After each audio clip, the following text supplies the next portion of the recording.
It has been more than 16 years since a civilian working for the Navy was charged with passing secrets to Israel. Jonathan Pollard pled guilty to conspiracy to commit espionage and is serving a life sentence. At first, Israeli leaders claimed Pollard was part of a rogue operation, but later took responsibility for his work. Now, Fox News has learned some U.S. investigators believe that there are Israelis again very much engaged in spying in and on the U.S., who may have known things they didn't tell us before September 11th. Fox News correspondent Carl Cameron has details in the first of a four-part series. Since September 11th, more than 60 Israelis have been arrested or detained, either under the new Patriot anti-terrorism law or for immigration violations.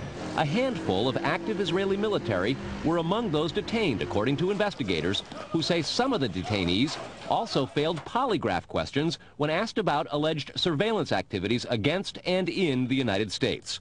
There is no indication that the Israelis were involved in the 9/11 attacks, but investigators suspect that the Israelis may have gathered intelligence about the attacks in advance and not shared it.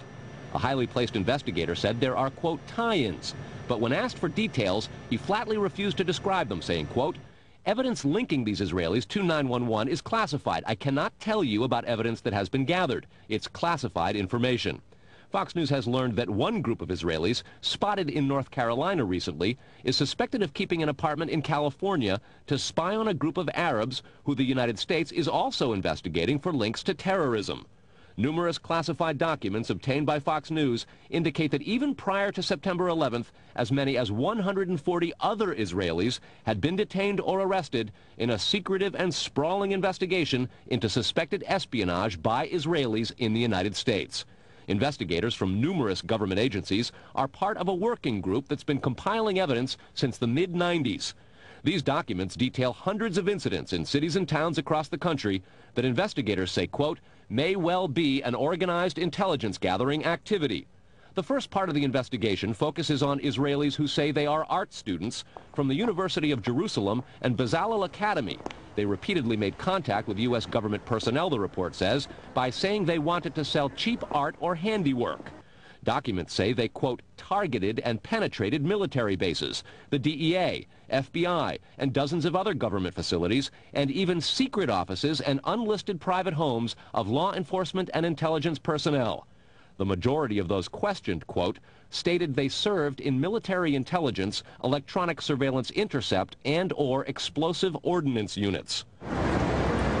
Another part of the investigation has resulted in the detention and arrests of dozens of Israelis at American Mall kiosks, where they've been selling toys called Puzzle Car and Zoomcopter. Investigators suspect a front. Shortly after the New York Times and Washington Post reported the Israeli detentions last month, the carts began vanishing. Zoomcopter's webpage says, we are aware of the situation caused by thousands of mall carts being closed at the last minute. This in no way reflects the quality of the toy or its saleability. The problem lies in the operator's business policies. Why would Israelis spy in and on the U.S.? A General Accounting Office investigation referred to Israel as Country A and said, quote, according to a U.S. intelligence agency, the government of Country A conducts the most aggressive espionage operation against the U.S. of any U.S. ally.